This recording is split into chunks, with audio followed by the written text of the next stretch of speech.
એટીએસે 1814 કરોડથી વધુનું 907 kilo MD drugs ઝડપ્યું. Gujarat એટીએસને મોટી સફળતા મળી છે. ગુજરાત એટીએસે દિલ્હી અને ભોપાલમાં દરોડા પાડ્યા. ગુજરાત એટીએસના ડીવાયએસપીની બાતમીના આધારે રેડ કરી હતી. રેડ દરમિયાન 1814 કરોડથી વધુનું 907 કિલો એમડી ડ્રગ્સ ઝડપાયું. ગુજરાત એટીએસ અને એનસીબીએ સંયુક્ત કામગીરી કરી. છેલ્લા 6-7 મહિનાથી શેડ ભાડે રખાયો છે. ભોપાલમાં રહેતા અમિત ચતુર્વેદી અને નાસિકમાં રહેતા સન્યાલ બાનાએ મળીને ભોપાલમાં એમડીનો પ્લાન્ટ બનાવ્યો હતો. આ પ્લાન્ટમાંથી પ્રોડક્શન કરતા હતા. ભાડે રાખેલ શેડમાં આધુનિક મશીન મૂક્યા હતા. સૌથી વધુ કેપેસિટી ધરાવતી ફેક્ટરી હતી. બંને આરોપીઓને પકડી પાડવામાં આવ્યા છે. ફેક્ટરીમાં 5000 કિલો જેટલું રો મટીરિયલ મળી આવ્યું છે. સન્યાલ બાને આ પહેલા પણ ડ્રગ્સના કેસમાં 5 વર્ષ જેલમાં રહ્યો હતો. 6 દિવસમાં બીજી વાર રાજકોટમાંથી ઝડપાઈ દેશી દારૂની ફેક્ટરી. ફ્લેવરવાળી સોડા, ફ્લેવરવાળી આઈસ્ક્રીમ તો તમે બહુ ખાતા હશો, પરંતુ હવે ફ્લેવરવાળો દેશી દારૂ બનાવવા લાગ્યો છે. ઓરેન્જ ફ્લેવરવાળો દેશી દારૂ બનાવતી ફેક્ટરીનો પોલીસે પર્દાફાશ કર્યો. દરોડા પાડીને પોલીસે દેશી દારૂ બનાવવાની આખી ફેક્ટરી પકડી પાડી. ઘટના રાજકોટની છે, જ્યાં માંડા ડુંગર વિસ્તારમાંથી દારૂની ફેક્ટરી પકડાઈ. શિવમ સોસાયટીમાં એક મકાનમાં દેશી દારૂ બનતો હોવાની બાતમીના આધારે પોલીસ જ્યારે પહોંચી ત્યારે ચોંકી ગઈ, કારણ કે અહીં ફ્લેવરવાળો અને ફ્લેવર વિનાનો એમ 2 પ્રકારનો દેશી દારૂ બનાવવામાં આવતો. પોલીસ અહીંથી 1 લાખ રૂપિયાનો દેશી દારૂ, વિદેશી ઓરેન્જ ફ્લેવરની bottle, hand operated sealing machine તથા પ્લાસ્ટિકના પાઉચ બનાવવા માટેનો રોલ સહિતના મુદ્દામાલ જપ્ત કર્યા. સાથે જ સૂરજ મકવાણા નામના શખ્સની ધરપકડ પણ કરી. આ ફેક્ટરી ક્યારથી ધમધમતી હતી અને કઈ રીતે દારૂ બનાવતા હતા એ દિશામાં પોલીસે તપાસ શરૂ કરી છે. આ ફેક્ટરીમાં અન્ય કોણ કોણ સંડોવાયેલું છે અને દારૂની સપ્લાય ક્યાં થતી હતી એ મુદ્દે તપાસ શરૂ કરાઈ છે. 6 દિવસમાં બીજી વાર રાજકોટમાંથી દારૂની ફેક્ટરી ઝડપાતા ખળભળાટ મચી ગયો છે. ગાંધીનગરમાં શરૂ થઈ બુલડોઝરવાળી. ગીર સોમનાથમાં બુલડોઝરવાળી થયા બાદ હવે ગાંધીનગરના અડાલજમાં પણ દાદાનું બુલડોઝર ફરી વળ્યું. ગેરકાયદે દબાણો હટાવવા માટે રાજ્ય સરકારને દબાણકર્તાઓ સામે લાલ આંખ કરી છે. ત્યારે ગાંધીનગરના અડાલજ સ્થિત અડચણરૂપ દબાણો ઉપર તવાઈ બોલાવવામાં આવી છે. ટ્રાફિકથી સતત ધમધમતા રહેતા ત્રિમંદિર સામે આવેલા ગેરકાયદેસર દબાણો દૂર કરવામાં આવ્યા. દાદાનું બુલડોઝર આ ગેરકાયદે દબાણ ઉપર ફરી વળ્યું. છેલ્લા કેટલાય સમયથી રાજ્યભરના વિવિધ પંથકમાં દબાણ હટાવની ઝુંબેશ યુદ્ધના ધોરણે ચાલી રહી છે. ઠેર ઠેર અડચણરૂપ બનેલા દબાણો હટાવીને વિકાસ કાર્યોને વેગ આપવામાં આવી રહ્યો છે. ત્યારે ગાંધીનગરના અડાલજમાં પણ દાદાનું બુલડોઝર ગેરકાયદેસર દબાણો ઉપર ફરી વળ્યું હતું. વડોદરામાં થઈ દિલ્હીવાળી 3 નરાધમોએ સગીરાને પીંખી નાખી. નવરાત્રિના પર્વ પર આદ્ય શક્તિની આરાધના થઈ રહી છે, ત્યારે બીજા નોરતે વડોદરાની ચકચારી ગેંગરેપની ઘટનાથી સંસ્કારી નગરી કલંકિત થઈ છે. એક સગીરાને 3 નરાધમોએ દારૂનો નશો કરી પીંખી નાખી અને તેના મિત્રને ગોંધી રાખ્યો. ત્યારે ફોરેન્સિક સાયન્સ લેબોરેટરીની ટીમે સંયોગિક પુરાવા એકઠા કરવા માટે ઘટના સ્થળે પહોંચીને 20થી વધુ રાઉન્ડ કરીને પુરાવા મેળવ્યા. ઘટના સ્થળે દેશી દારૂની અસંખ્ય ખાલી પોટલીઓ પડી હતી. પાણીની ખાલી બોટલ અને ગ્લાસ પડ્યા હતા. રસ્તો એટલો ભેંકાર હતો કે અસામાજિક તત્વોનો અડ્ડો હોય. પીડિતાનું ગોત્રી હોસ્પિટલમાં મેડિકલ ચેકઅપ કરાયું. બપોરે 12 વાગ્યાના અરસામાં આવેલી પીડિત સગીરાનું રાત્રે 9 વાગ્યા સુધી મેડિકલ એક્ઝામિનેશન કરાયું. ENT, સર્જરી અને ગાયનિક વિભાગના તબીબોએ ચકાસણી કરી. સગીરા પોતાના મિત્ર સાથે અગાઉ પણ ઘટના સ્થળે ગઈ હતી. મિત્ર સાથે જુદા જુદા સમયે 7 વખત તેણે ભાયલી વિસ્તારની મુલાકાત લીધી હતી. દુષ્કર્મની ઘટના બાદ આરોપીઓને પકડવા પોલીસ સઘન તપાસ કરી રહી છે. શકમંદોની પૂછપરછ શરૂ કરાઈ. શહેર અને જિલ્લા પોલીસ દ્વારા રાત્રે સઘન વાહન ચેકિંગ હાથ ધરવામાં આવ્યું. ઠેર ઠેર નાકાબંધી પણ કરાઈ. અવાવરૂ સ્થળોએ પેટ્રોલિંગ વધારી દેવામાં આવ્યું. આ ઘટનાને લઈને ગૃહ રાજ્યમંત્રી ભાવુક થયા. વડોદરાની વાત કરતા હર્ષ સંઘવી ભાવુક થયા. કહ્યું કે એક પોલીસનું લોહી ઉકળી ગયું છે. આરોપી કોઈ પણ ખૂણે છુપાશે શોધી કાઢશે. આ આરોપીઓને પકડવા મા અંબા શક્તિ આપે. સાથે ચેતવણી આપી કે તહેવારને બદનામ કરવાનું કામ ન કરતા. આપણા પર્વને કોઈ બદનામ કરે એવું કામ નહીં કરતા. તમે તમારા માતા પિતા બધા જ તમારી ઉપર વિશ્વાસ રાખીને તમને સૌને છૂટ આપે છે. આ મા અંબે અને પોતાના ઘરમાં બેસેલી માની ચિંતા કરીને કોઈ બી ખોટું કામ કરતા એકવાર એના માટે જરૂરથી વિચારજો. એવી હું આપ સૌને 2 હાથ જોડીને વિનંતી કરું છું. આબુમાં રીચ બન્યું માતાજીનું ભક્ત. દેશભરના લોકો નવરાત્રિમાં માતાજીની આરાધનામાં લીન થયા છે, ત્યારે પ્રાણીઓ પણ માતાજીની ભક્તિમાં રંગાયા છે. આબુમાં રીંછ માતાજીનું ભક્ત બન્યું. માઉન્ટ આબુમાં રીંછનું ઝુંડ માતાજીના દર્શન કરવા માટે આવતું હોય તેવો વિડીયો વાયરલ થયો. માઉન્ટ આબુના અર્બુદા માતાજીના મંદિરમાં આરતી સમયે રીંછ મંદિરમાં આવે છે. નવરાત્રિમાં ભક્તોની જેમ રીંછ પણ આરતી સમયે માની ભક્તિમાં લીન થાય છે. અર્બુદા મંદિરમાં સવાર સાંજ બંને ટાઈમની આરતીમાં રીંછોનું ઝુંડ નિત્યક્રમ મુજબ આવે છે. ત્યારબાદ આરતી પૂરી થયા બાદ રીંછ ફરી જંગલ તરફ જતા રહે છે. ત્યારે આ રીંછોને જોઈ લોકોમાં પણ કુતૂહલ સર્જાયું છે. નવસારીમાં આતંક મચાવનાર આદમખોર પકડાયો. નવસારીના વાંસદામાં 3 લોકો પર હુમલો કરી લોહીનો તરસ્યો બનેલા 2 દીપડા અંતે પાંજરે પુરાયા. વાંસદાના મોટી વાલજર ગામે છેલ્લા કેટલાક દિવસથી દીપડાએ ઉપાડો લીધો હતો. 10 દિવસમાં 3 લોકો પર હુમલો કરતા દહેશત ફેલાઈ હતી. લોકો ઘરની બહાર ન નીકળી શકતા અને બહાર નીકળતા પણ ડરતા. વન વિભાગે પણ દીપડાને પકડવા માટે પાંજરા મૂક્યા. ત્યારે અંતે આદમખોર 10 દિવસે પકડાયો. નવસારીના વાંસદાના મોટી વાલજર ગામે 2 દીપડા પાંજરે પુરાતા ગ્રામજનોએ રાહતનો શ્વાસ લીધો. 10 દિવસમાં 3 લોકો પર હુમલો કરનાર એક દીપડી મળીને 2 દીપડા પાંજરે પુરાયા. દીપડો તાજેતરમાં 2 બાળકી અને એક યુવાન ઉપર હુમલો કરી ચૂક્યો હતો. મોટી વાલજર ગામે શિકારની શોધમાં આવેલ 2 દીપડા ગત રાત્રે પાંજરે પુરાતા લોકોએ રાહતનો શ્વાસ લીધો. વન વિભાગે હજુ પણ દીપડાની શોધખોળ હાથ ધરી. સાવરકુંડલામાં વગર વરસાદે રોડ પર પાણીની નદી વહી. સાવરકુંડલામાં વગર વરસાદે રોડ પર પાણીની નદી વહી. શુદ્ધ પાણી નહીં, ગંદુ પાણી ઉભરાતા જનતા ત્રાહિમામ પોકારી ઉઠી. સાવરકુંડલા વિસ્તારમાં લોકોના રહેણાંક વિસ્તારમાં ગટરના પાણી ઘૂસ્યા. નગરપાલિકાના પાપે સ્થાનિકો હાલાકી ભોગવવા મજબૂર બન્યા. શહેરના જેસર રોડ વિસ્તારમાં આવેલી સરદાર પટેલ સોસાયટીના રહેણાંક મકાનમાં ગટરના પાણી ભરાયા. સ્થાનિકોનું કહેવું છે કે તેઓ છેલ્લા અનેક માસથી આ ગટરના પાણીની સમસ્યાથી પરેશાન છે.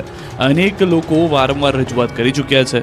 મુખ્ય માર્ગો ઉપર ગટરો ઉભરાતા રસ્તાઓ અને રહેણાંક વિસ્તારના મકાનોમાં ગટરના પાણી સતત ભરાઈ રહ્યા છે. સ્થાનિકોએ પાલિકાના સત્તાધીશોને અનેકવાર રજૂઆત કરવા છતાં સમસ્યાનું કોઈ નિરાકરણ નથી આવ્યું. રહેણાંક મકાનમાં ગટરના દૂષિત પાણી ભરાતા રોગચાળો ફેલાવાની દહેશત ફેલાઈ.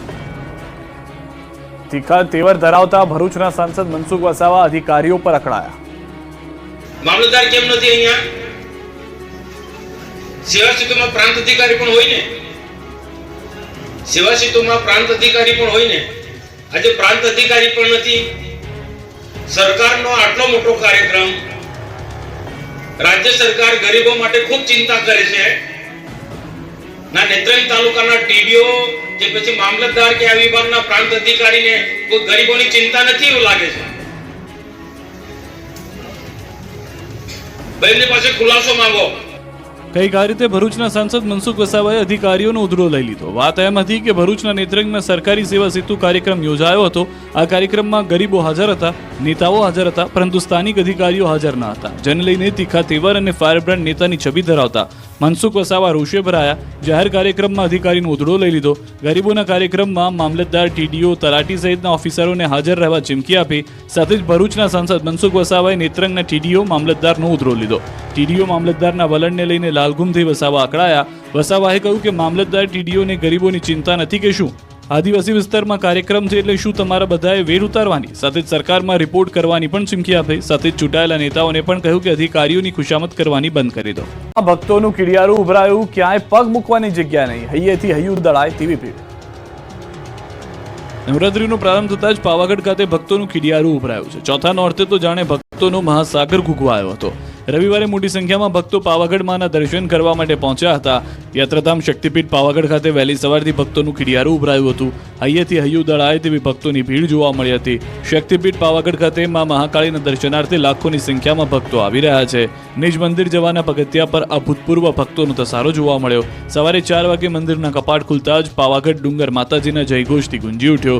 જેને જોતા મંદિર ટ્રસ્ટ અને વહીવટીતંત્ર દ્વારા ખાસ સુચારું આયોજન કરાયું.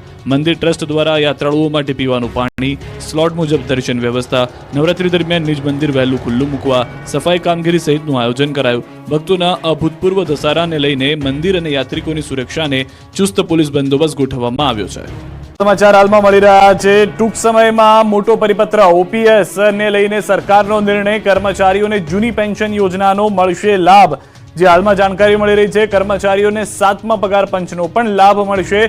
હાલમાં જે મહત્વની કેબિનેટ બેઠક હતી તે પૂર્ણ થઈ છે, જેમાં મોટો નિર્ણય કરવામાં આવ્યો છે. જૂની પેન્શન યોજનાને લઈને જે કર્મચારીઓ હતા તેઓની જે માંગ હતી, તેઓને આ મહત્વના અને મોટા સમાચાર મળી રહ્યા છે. ઓપીએસને લઈ સરકારે નિર્ણય કરી લીધો છે. સીએમ સહિત મંત્રીમંડળ પ્રતિજ્ઞા પણ લેતા જોવા મળશે. વધુ માહિતી ન્યૂઝ 18 સંવાદદાતા ગીતા પાસેથી મેળવીશું. ગીતા, મહત્વની બેઠક પૂર્ણ થઈ છે, શું મહત્વના નિર્ણયો કરવામાં આવ્યા? કેબિનેટની બેઠકમાં 2 મહત્વના નિર્ણયો કરવામાં આવ્યા. એમાંનો એક છે 13 મુદ્દાઓ ઉપર થીમેટિક સપ્તાહની ઉજવણી, જે આગામી 7મી ઓક્ટોબરથી લઈને 15મી ઓક્ટોબર સુધી ઉજવવામાં આવશે. અને તે સિવાય મહત્વનો નિર્ણય હતો શૈક્ષિક સંઘના કર્મચારીઓ મુદ્દે. તેઓની જૂની પેન્શન યોજનામાં તેઓના સમાવેશ મુદ્દે ઘણા સમયથી ગત સરકારથી તેના પ્રશ્નો પેન્ડિંગ હતા. એ મુદ્દે નિર્ણય હવે એ રહ્યો છે કે 1/4/2005 પહેલા જેઓ ફિક્સ પગારમાં નિમણૂક પામેલા હતા અને પાછળથી કાયમી થયેલા તે તમામ શિક્ષકોનો જૂની પેન્શન યોજનામાં સમાવેશ કરવામાં આવશે. આ નિર્ણયથી 60,000 ઉપરાંતના કર્મચારીઓને આનો લાભ મળશે અને 7મા પગાર પંચ મુદ્દે પણ કેટલીક માંગણીઓ હતી તે સ્વીકારવામાં આવી છે. તમામ માંગણીઓ નથી સ્વીકારી, પરંતુ કેટલીક માંગણીઓ સ્વીકારી છે અને કેટલીક માંગણીઓ વિચારાધીન છે હજુ પણ, તેના પર બાદમાં નિર્ણય લેવામાં આવશે.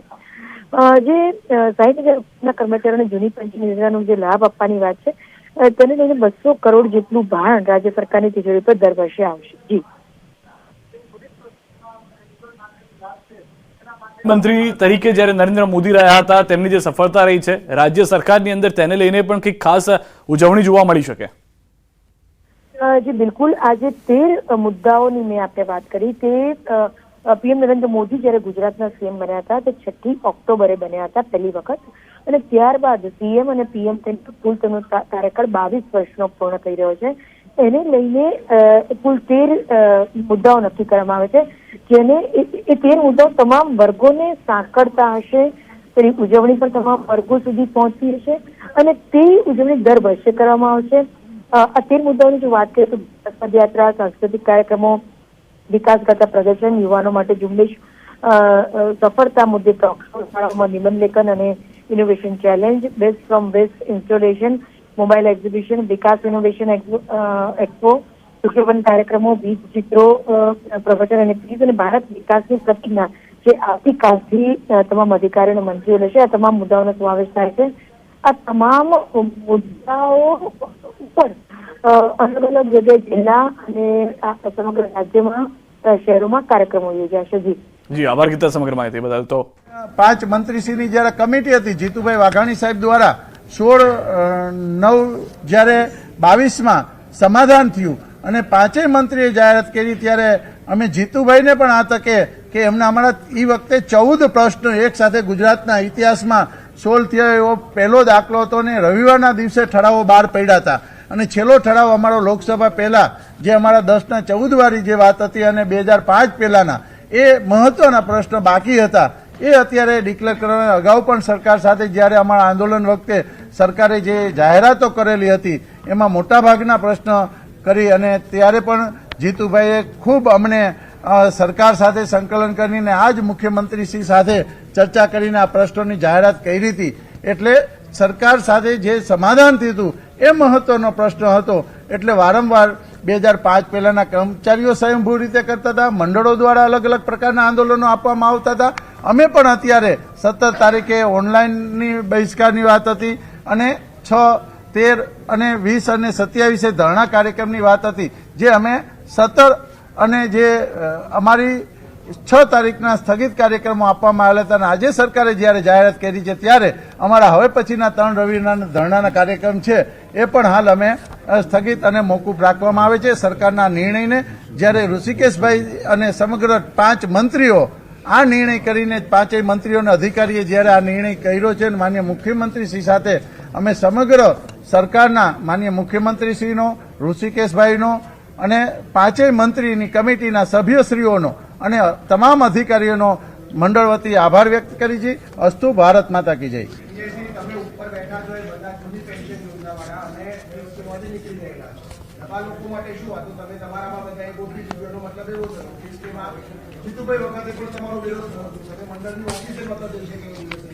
ગુજરાતના સમગ્ર દેશના કર્મચારીઓમાં જ્યાં જ્યાં હાલ ભાજપ સરકાર છે અને કેન્દ્ર સરકાર છે 5 પહેલાની યોજના અને 5 પછીની સમગ્ર દેશમાં 5 પહેલાના મળી ગયા છે. ગુજરાત સિવાય તમામ રાજ્યના.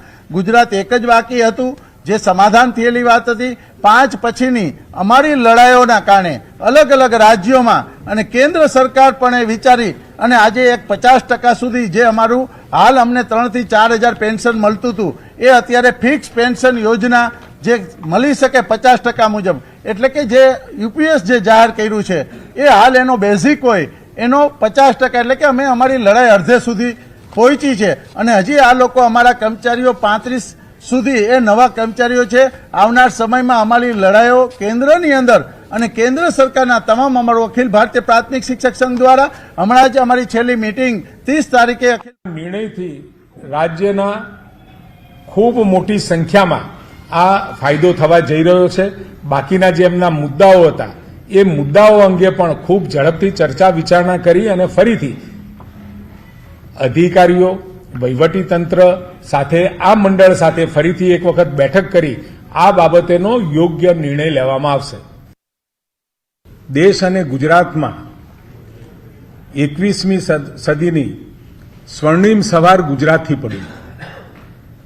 7 ઓક્ટોબર 2001ના રોજ આદરણીય પ્રધાનમંત્રી અને એ વખતના આપણા મુખ્યમંત્રીશ્રીએ જ્યારે ગુજરાતનો હવાલો સંભાળ્યો એ વખતે વિકાસની રાજનીતિ અને વિકાસની રાજનીતિ સાથે 21મી સદીના ભારતની કલ્પના સાથેનો ઉદય એ ગુજરાતથી થયો.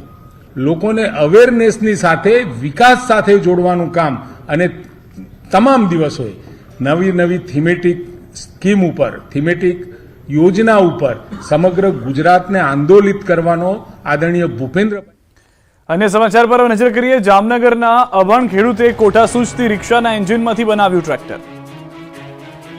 આધુનિકતાને કારણે ખેતીમાં ઘણી જ પ્રગતિ જોવા મળી રહી છે. ખેડૂતો બમણા પાક મેળવતા થયા છે, ત્યારે લીંબુડા ગામના ખેડૂતે વેસ્ટમાંથી બેસ્ટ બનાવી અનોખા ટ્રેક્ટરનો આવિષ્કાર કર્યો. જામનગરમાં લીંબુડા ગામના ખેડૂત મનસુખભાઈએ પોતાની કોઠા સૂઝથી ટ્રેક્ટર જેવું અનોખું વાહન બનાવ્યું. રિક્ષાનું જૂનું એન્જિન અને બીજા વાહનોના જૂના સ્પેર પાર્ટ્સથી બનાવેલું આ ટ્રેક્ટર જેવું વાહન ખેતીમાં ખૂબ મદદરૂપ છે. આ વાહનમાં ઇંધણનો ખર્ચ નજીવો છે. એક બળદની જોડી જેવું આ વાહન કામ આપે છે.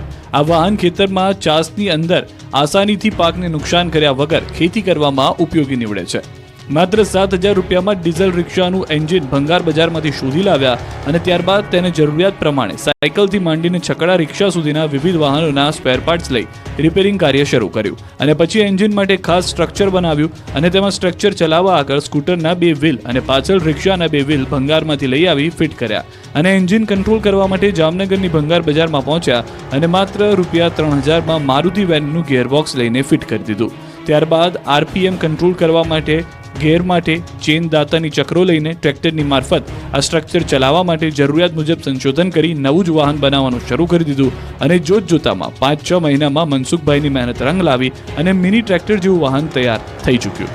અત્યાર સુધીમાં મનસુખભાઈ 40,000 થી 45,000 રૂપિયાનો ખર્ચ કરી મિની ટ્રેક્ટર જેવું નવું જ આવિષ્કાર તૈયાર કર્યું છે અને ખેડૂતો માટે પણ પ્રેરણારૂપ બન્યા છે. અલગ જિલ્લાની માંગ સાથે ભાજપ કોંગ્રેસ નેતાના એક સૂર કરી મહાબેઠક. ઉત્તર ગુજરાતના સૌથી મોટા બનાસકાંઠા જિલ્લાના વિભાજનની વાતને લઈને હવે રાજકારણ ગરમાયું છે. પાટણ બાદ બનાસકાંઠામાં પણ અલગ જિલ્લાની માંગ ઉઠી.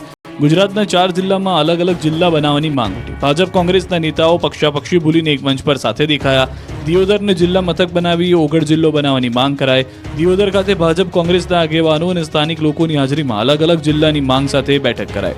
દિયોદરના રાજવીની ઉપસ્થિતિમાં ઓગળ જિલ્લા સંગઠન બેઠક યોજાઈ, જેમાં ઓગળ જિલ્લા કોઓર્ડિનેશન કમિટીની રચના કરાઈ અને હાજર તમામ લોકોએ દિયોદરને જિલ્લા મથક બનાવવાની સરકારને માંગ કરી.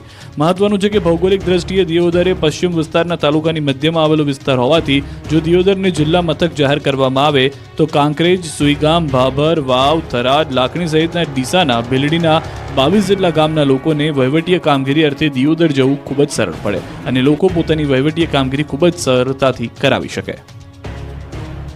State edible oil and seeds oil એસોસિએશનની વાર્ષિક સામાન્ય સભા મળી. રાજકોટના ગોંડલમાં Gujarat state edible oil and oil seeds એસોસિએશનની વાર્ષિક સામાન્ય સભા યોજાઈ. સામાન્ય સભામાં સિંગતેલના મોટી સંખ્યામાં વેપારીઓ જોડાયા.